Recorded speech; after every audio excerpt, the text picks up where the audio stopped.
Fala galera do canal Historiografando, tudo ótimo com vocês pessoal? Professor Adriano Silva e hoje vamos trabalhar com o concurso específico da Polícia Militar do Estado do Pará. Mais de 2.000 vagas e o canal Historiografando vai começar a dar a sua contribuição gratuita, free, aqui para você no canal. Para isso basta só você se inscrever no canal Historiografando, deixar lógico e evidente, viu? O teu joinha positivo, comenta caso ficou alguma dúvida em alguma passagem, em algum assunto nosso aqui, tá ok? Dúvidas, quer estudar conosco na nossa plataforma fechada, exclusiva para esse concurso, com as disciplinas de História, Geografia, Atualidades, videoaula, mais resoluções de questões da banca e questões institucionais, mais ainda o material de apoio e uma lista de podcast para você. É só entrar em contato com o zap que está aparecendo nesse cantinho aqui agora no nosso monitor, tudo bem? Na descrição também fica o zap, caso você não consiga anotar. Vem cá para o monitor comigo e veja só, o assunto de hoje é trabalhar a nova ordem mundial, pessoal. Um assunto onde muitos candidatos mesmo, muitos guerreiros ainda sentem alguma dúvida quando nós falamos sobre a nova ordem mundial. Vamos lá, uma ordem mundial diz respeito às configurações gerais. Eu já começo aqui, pessoal, a trabalhar o assunto fichado para vocês. Ó. Hierarquias, preste atenção, de poder existente entre os países do mundo. Dessa forma, as ordens mundiais, outro ponto específico para você fichar no teu material. As ordens mundiais modificam-se a cada oscilação. Professor, o que seria essa oscilação? Seria o cenário econômico mundial do momento. Em seu contexto histórico, nós já tivemos várias ordens mundiais. Volta cá para mim, ó. Olha só, dependendo do momento que nós estejamos falando, vários países já foram titular dessa hegemonia, dessa ordem mundial. Calma. Você não está entendendo o que eu estou falando, eu estou falando grego para você, vai ficar facilzinho agora. Olha só, quando eu falo hegemonia, turma, eu estou me referindo a um país que dita as ordens e a regra do controle financeiro e econômico do mundo. É só você pensar no dia de hoje. Qual é o país que, se ele estiver lá em cima, digamos, bom na economia, todos os demais aparentemente estarão também. Os Estados Unidos, qual o país que se tiver uma crise, lembra lá da crise de 29? Se acontecer uma crise com ele, vai cair outros países em cadeia. Os Estados Unidos. Volta aqui para o monitor e agora vejam só. Eu fichei para vocês 3 passagens importantes. A primeira passagem importante que eu deixei aqui bem claro é que a ordem mundial, a nova ordem mundial, ela diz respeito a uma configuração de hierarquia. Olha pessoal, hierarquia. O que é que significa isso? É que outros países têm que obedecer às regras daquele país que está no topo da nova ordem mundial. Aquele país que está no topo do que, digamos assim, da economia do mundo. Tudo ok? Quero deixar bem claro para vocês que essas ordens mundiais, elas se modificam e a cada oscilação de acordo com o contexto histórico. Vem cá novamente, olha só o que eu estou dizendo para vocês, o seguinte, lá na Revolução Industrial, a Inglaterra que estava no topo, os Estados Unidos não estavam no topo. Então, quando nós falamos em ordem mundial, para aquele momento histórico, para aquele momento, os ingleses dominavam o mundo através da navegação, da sua economia. Tudo bem? Tudo ok? Tranquilo? Ficou bem relaxado isso aí? Volta cá para o monitor. Olha só. Portanto, ao falar em uma nova ordem mundial, estamos nos referindo ao atual contexto de quem? Das relações políticas e econômicas internacionais. É isso aqui que é a nova ordem mundial. É isso aqui que é uma ordem mundial. Contexto das relações políticas e econômicas internacionais, preste atenção, de poder. Que poder é esse? Poder econômico ou poder bélico. Volta aqui novamente, olha só. Ordem mundial está assim no edital dos senhores e das senhoras, no último, ok?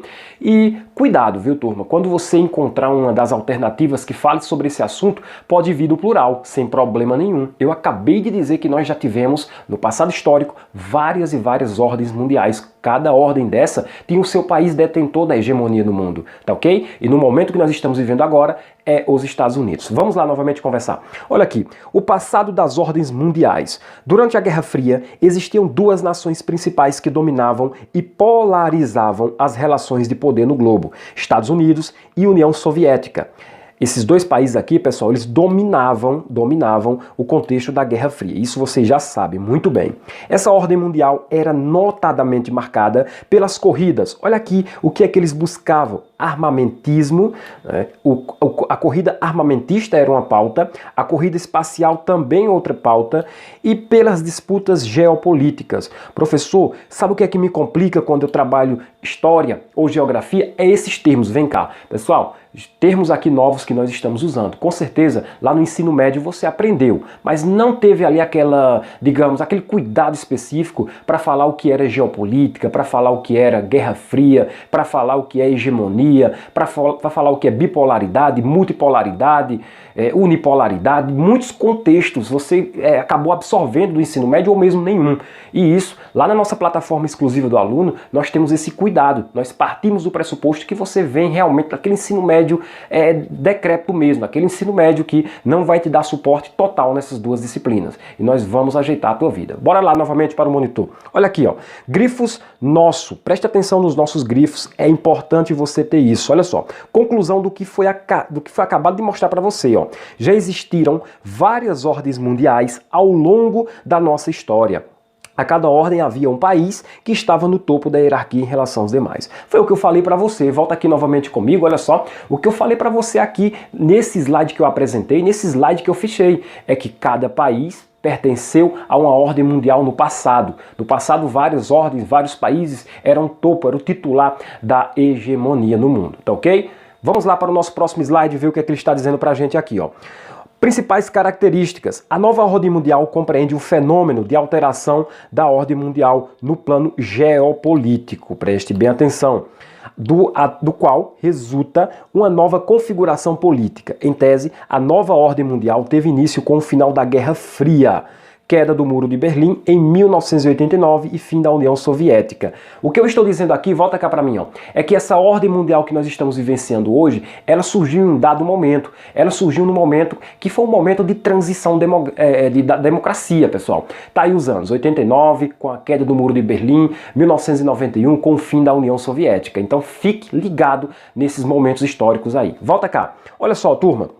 Quando eu falo aqui que os Estados nacionais aceitaram a hegemonia dos Estados Unidos e reconheceram a OTAN, que é a Organização do Tratado Norte-Atlântico, como a Força Militar Internacional Suprema. Vejam aqui, turma, os Estados nacionais quer dizer justamente aqueles povos soberanos. Os povos soberanos, os povos que têm soberania, eles aceitaram a hegemonia dos Estados Unidos e reconheceram que a partir daquele momento, qual momento, professor? Queda do Muro de Berlim, 89, e fim da União Soviética, 91, que os Estados Unidos realmente tinham um poderio militar, que era digno de quê? Que era digno simplesmente de reconhecimento por parte dos países, dos povos soberanos, ou seja, dos estados nacionais, tudo ok? Na realidade, desde o fim da Segunda Guerra Mundial, continuando aqui, ó, os Estados Unidos passaram a dominar o sistema capitalista, devido ao seu poderio militar e nuclear, bem como econômico também, com a instalação do dólar enquanto padrão monetário internacional. Por outro lado, em termos mais teóricos, costuma-se admitir que a nova ordem mundial, ou seja, unipolar, preste bem atenção, viu? Que agora o bicho vai pegar, ó, se considerarmos apenas o ponto de vista militar dos Estados Unidos. E multipolar, se levarmos em conta os fatores econômicos e desenvolvimento social, o que coloca também outros países, como é o caso do Japão e da União Europeia, como membro dessa multipolaridade. Olha só, vem cá comigo e olha que importante, olha que conteúdo fichado, conteúdo trabalhado aqui para você e como isso vem cá em prova. Quando eu falo para você de mundo bipolar, pessoal, eu estou falando de dois polos de radiação. Quando eu falo bipolar, multipolar é a mesma coisa, tá ok? Depende aí do professor que esteja trabalhando. Agora, quando eu falo de unipolar ou somente um polo, eu estou falando que só um país domina essas relações. Os Estados Unidos, ele é um país unimultipolar. O que é que significa dizer? Que os Estados Unidos ele está dentro da unipolar por causa justamente do poderio bélico que ele tem, que no mundo não tem outro país que leve condição bélica com os Estados Unidos. E depois ele é multipolar por quê? Porque também a economia desse país é uma economia top das galáxias, tá ok? Então, unimultipolar é um conceito não muito utilizado nos livros didáticos. E eu estou dando esse bizu para você. Vem cá comigo novamente, olha só o que eu estou dizendo aqui para você que UNI, que é justamente referente à superioridade militar dos Estados Unidos, e MUTI para os centros econômicos. Então, quando eu trabalho a multipolaridade, preste atenção, a multipolaridade, eu estou me referindo que outros países, além dos Estados Unidos, participam dessa multipolaridade. Agora, unipolaridade, os Estados Unidos domina com o poderio bélico. Vamos lá novamente olhar. Cuidado, olha o nosso ficha aqui, nossos grifos para você se atentar. Cuidado. Ser multipolar não quer dizer ser um título só meu, não. Tudo bem? Repetindo, cuidado, ser multipolar não quer dizer ser um título só meu, não. Ou só meu, ou exclusivamente meu. Quando falo unipolar, os Estados Unidos se destacam como título pelo poderio bélico. Entendeu? Aqui, pessoal, olha só que importante, vem cá comigo, prestar atenção nessa divisãozinha da geografia, que ela diz muita coisa na hora de sua prova. Vem cá comigo e veja só como é que isso pode cair em sua prova. Olha só essa questão. Essa questão é da banca da FADESP, do último concurso de 2016. Teve lá, você com certeza, se você fez, acertou essa questão, porque é uma questão bem fácil. Vamos lá, rapidinho aqui, ó. Deixa eu tomar só uma água aqui. A globalização é responsável pelo alto nível de concentração de capitais das mega empresas, pela agilidade nas comunicações e deslocamentos, contribuindo assim para o encurtamento das distâncias e para a capacidade de intervenção dessas empresas na economia mundial. Sobre esse processo é correto afirmar, sobre o processo de globalização. O que é correto afirmar? Professor Adriano, vem cá comigo novamente. O que é que a globalização tem a ver com o assunto trabalhado? Sim, pessoal, nós estamos falando de mundo unipolar, bipolar, multipolar, como você queira chamar. E aqui nesse cenário destacam-se justamente o período da economia, o ponto-chave da economia, onde vem surgir as empresas multinacionais ou mesmo transnacionais. E essas empresas estão espalhadas pelo mundo, buscando o quê? Capital, mão de obras barata. Então, de certa forma, tem tudo a ver com o que nós acabamos de estudar, porque a globalização ela encurta os caminhos até os países. Lembrando que não é todos os países. Vamos lá novamente analisar isso. Ó. A letra A diz o seguinte: o comércio internacional de produtos manufaturados e de combustíveis a partir da globalização tem restringido, olha só, restringido sua produção no mercado de países desenvolvidos. Errado, o contrário, totalmente errado isso aqui, letra A, tá ok? Letra B. A maioria dos países que apresentam produção científica expressiva inclui-se no grupo dos três, olha só, dos três grandes polos de economia mundial: Estados Unidos, África do Sul, América do Sul, com o Brasil e a Argentina. Segura a letra B aí, deixa uma interrogação nela. Letra C. Os principais protagonistas e beneficiários desse processo de de mundialização são as empresas. O que eu acabei de falar para vocês, justamente isso aqui, pessoal. A questão B, ela deixa um negócio ali bem mais abrangente. Mas quando você vai para C, realmente C é o quesito que tange a globalização. Então, sem sombra de dúvida, não vou ler mais letra D para não perder tempo, só terminar a letra C, que é o nosso gabarito da questão. São as empresas, pois podem planejar e executar suas ações econômicas objetivando o mercado mundial. Vem cá comigo, letra C de casa é a única das alternativas que tem a ver com o que nós chamamos de globalização. Cuidado, não existe questões em uma prova mais certo ou menos errado. Apenas o quesito B, ele não tem a ver com o processo de globalização igual o quesito, aliás, o quesito B não tem igual o quesito C. Fique de olho, o quesito B ele é até bonitinho, amarra, mas quando vai falar de globalização é C. Vamos lá novamente acompanhar se tem mais uma questão? Tem. Questão 50, na última prova da FADESP, viu? Olha só, observe atentamente a imagem abaixo e responda a questão que segue sobre a globalização nas relações entre China e Estados Unidos. Vem cá comigo, em uma única prova, duas questões de globalização. Vê só como esse tema é um tema bem importante para você se preparar. É um tema bem cauteloso e cuidadoso para você se atentar nos estudos. Vamos lá novamente. Decorou aí, tirou um print da imagem. Olha só. Em 2010, a China proibiu e censurou o funcionamento de um conhecido site de buscas da internet. Lembra? Vamos lá. Causando um desconforto na relação bilateral entre países. E os Estados Unidos, entre o país e os Estados Unidos. Este episódio pontual é parte de um cenário muito maior do mundo globalizado, no qual existe a tensão caracterizada pela disputa entre... Aí você vai ver qual é o gabarito da questão. A letra A vem falar: os países socialistas comunistas, como a China e Cuba, favoráveis à censura a sites como Google, e os Estados Unidos e demais países capitalistas liberais, numa batalha de Guerra Fria que se estende até nossos dias de hoje. Pessoal, Falei para você na aula, Guerra Fria, ainda até hoje. A Guerra Fria acabou quando, pessoal? Justamente ali naquele momento de 1991. 89 a 91 é mais ou menos aquele período ali que nós podemos abrir a boca e dizer, acabou-se a Guerra Fria. Hoje não tem mais Guerra Fria. Volta lá, anula a letra A.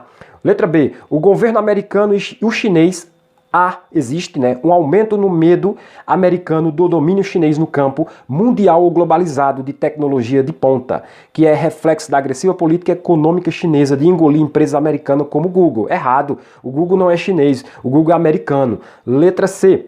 Analisando ela aqui, ó, países economicamente emergentes como a China, a Índia, a Rússia e países hegemônicos que...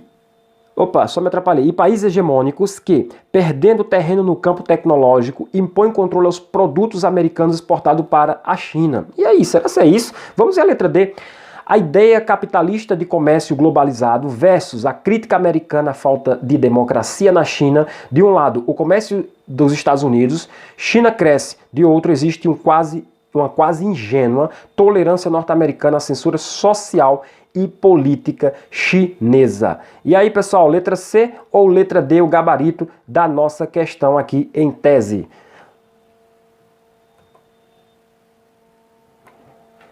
E aí, galera, o gabarito dessa questão é letra D de dado, né? A ideia capitalista de comércio globalizado versus a crítica americana à falta de democracia pelo povo chinês.